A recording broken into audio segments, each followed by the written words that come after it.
Thank you, Madam Speaker, for the opportunity to speak to this very important motion, the State of the Nation.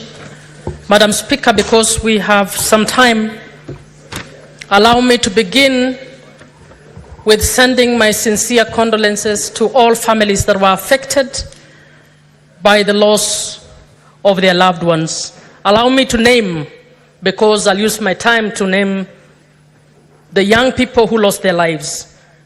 Madam Speaker, we lost the life of Brian Lemayan Kasaine from Narok, Austin Makoha Nakuru, Mike Kihunga Nakuru, Kelvin Madanga Nakuru, Chris Gitonga Nanyuki, Kennedy Onyango, whose mother's image has not left my mind, from Rongai.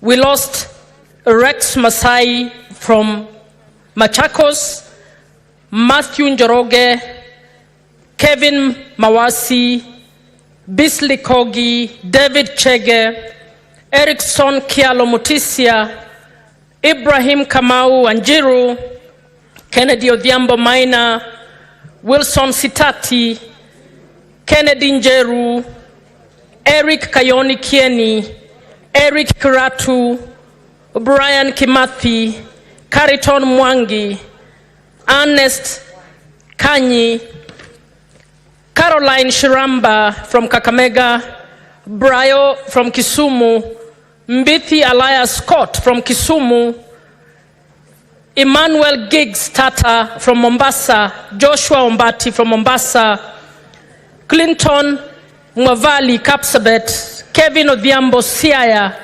Brian Rongo, Bernard Mungai Ndwati, and we have another nearly 10 whose bodies are lying in the mortuary unidentified. Madam Speaker, I believe we have many more whose names had not reached the Kenya National Commission on Human Rights. I felt it's important to name them, Madam Speaker, because what has happened in this country is a revolution for the third liberation of this country, Madam Speaker. Madam Speaker, the GenZs are simply trying to get back this country on track. Madam Speaker, I wish people would not speak. People are consulting so loudly that I cannot even hear. Listen to what I'm doing.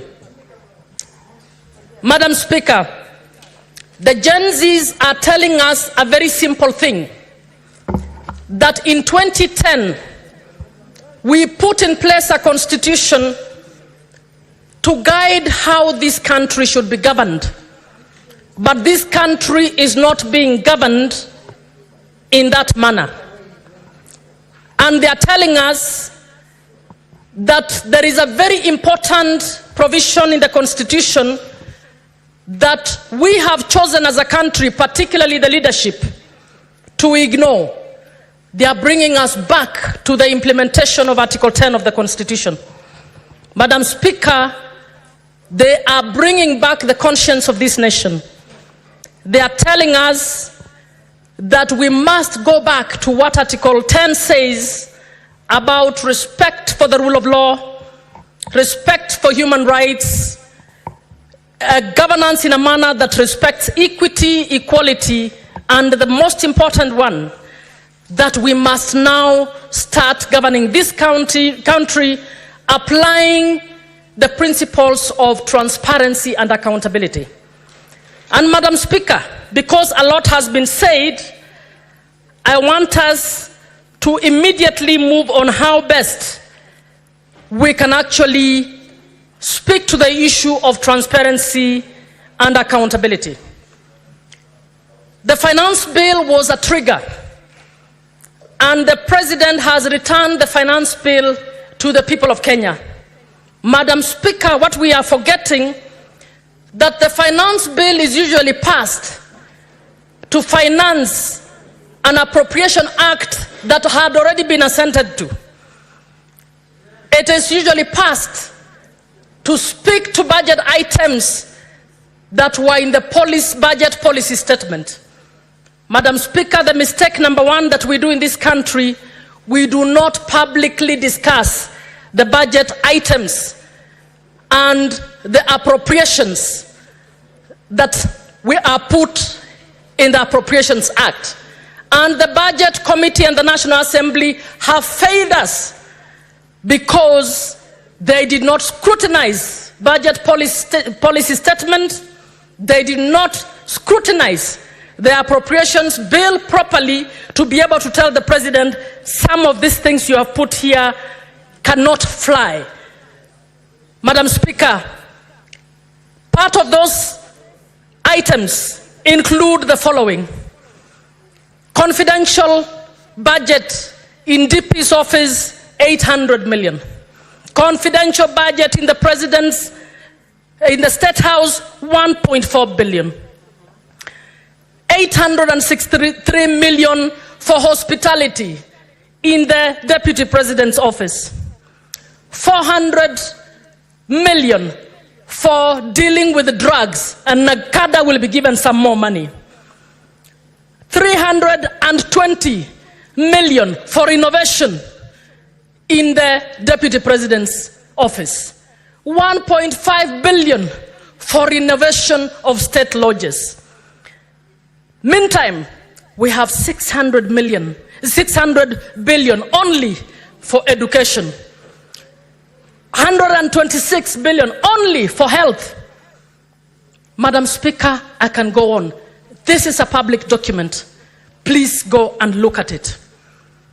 Madam Speaker, what the Gen Zs were telling the president is we must go back to the drawing board.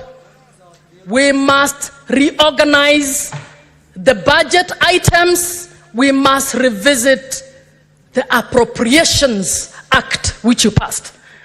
The president assented to the Appropriations Act, Bill number 34, and today we have a circular from the Treasury guiding all accounting officers to rework their budget so that we can raise the 26 billion that we will not be able to raise in taxes, and in order to rework the budget.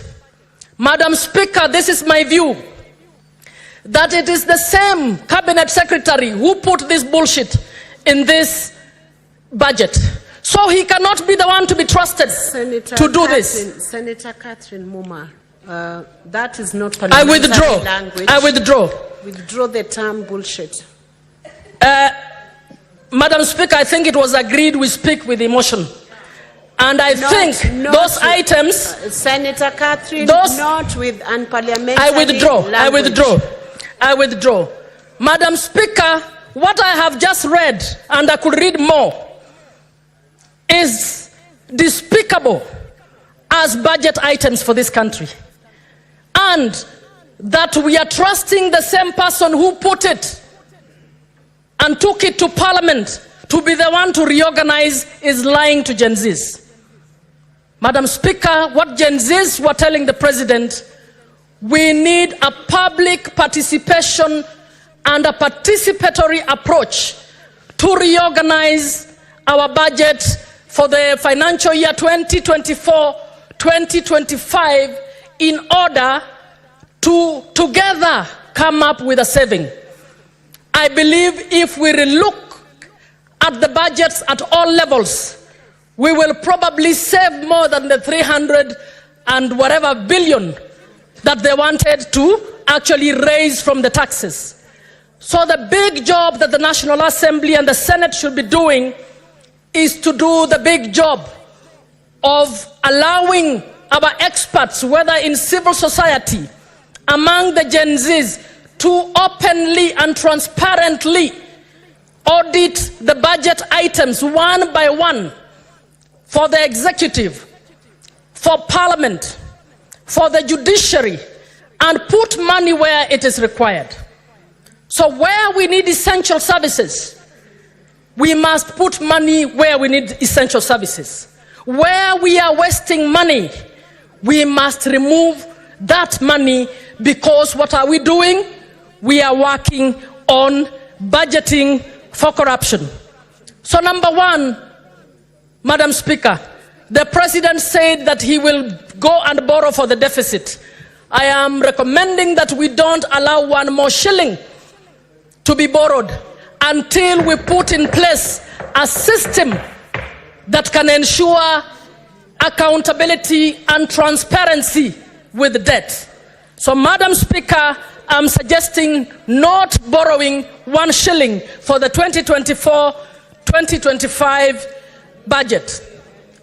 Madam Speaker, number 2, I am recommending that we rationalize the expenditure. We need to find out how much does hospitality for 863 million look like in one office. We need to clearly agree that is budgeted corruption. It must be moved aside. We need to start asking, what is this confidential budget? What does it normally do? And when we are doing the audit, I would want to find out, in the previous year, how much was there for hospitality? In the previous year, how much was there for confidential? What did it do? Madam Speaker, we need to start doing that. As we are reducing expenditure, one of the other things we need to do is to find out, how do we identify duplicated jobs? I have just given one example. We have Nakada dealing with drugs, but you give the Deputy President 400 million to deal with drugs. We have county governments doing county roads, but you have CDF being given money to do county roads. We have national government doing bursaries, but you have the President with bursaries. You have governors giving bursaries, and yet education is a national budget. We will save a lot by looking at duplicated items to save that money and send it to the essential services. As we are doing so, Madam Speaker, we must not reduce the budget to social spending that keeps the dignity of the human beings in this country. Our development strategy must be people-centered. We must provide education. We can only keep increasing our budget in education. We must provide better health. We must keep increasing the budgets in health. We cannot say we are not now going to pay the interns. We are not going to pay the doctors. And yet we have millions for mandazis. It is not acceptable, Madam Speaker. Madam Speaker, we also need to look at the issue of political employments. And I'm suggesting Public Service Commission must be summoned to the Senate to tell us what structures it has set up of a parallel public service that is not provided for in the Constitution or in the law. How many advisors do we have in the presidency? How many do we have around the cabinet secretaries? How many, even the county public service board should tell us how many advisors do we have in counties? That is a parallel, silent public service. As they are telling us, the SRC must join them to tell us how they have cleared payments of salaries to unstatutory and unconstitutional offices. Who is going to be held accountable for that? So those two bodies must tell us what we need to do. We also need to find out, why are employment laws not being followed? Why are constitutional commissions, which are supposed to be independent, not doing this? Why are TSC letters being peddled by politicians? Why is TSC issuing employment letters? TSC has been practicing has been in the practice of employing those who've been waiting before the ones who are qualified recently. Can we have a public audit to find out how many people were politically employed because they know politicians, and those who are waiting and are sons and daughters of poor people were not able to get those issues? Madam Speaker, we need to also audit debt. And I'll go quick. We need to audit our debts and ensure to find out documents and all agreements relating to that need to be made available to Parliament so that Parliament can actually audit this. We also need to audit the debt expenditure. So we borrowed for this. Have we been doing this? And I'm suggesting that we get a special team to be able to do this. I think the Auditor General needs to be facilitated. Parliamentary PBO office needs to be revamped to help us to do debt auditing, Madam Speaker.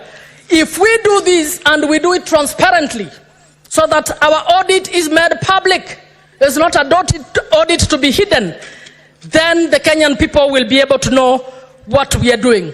Madam Speaker, we must audit all funds. We have so many funds. The Youth Fund, the Women Fund, the CDF. How are they being implemented? We need to audit them. I think that the thinking behind funds is good and is noble. But are they being used for purposes that they were supposed to? We need to do an audit. Those ones that are being used for purposes that they should be used, be retained, and the others that are not being used for the purposes that they should actually be looked at. Madam Speaker, World Bank report in 2020 reported that we have dead infrastructure. They said 50% of CDF projects were dead because when an MP comes, they don't want to touch what the other one did. That is public money.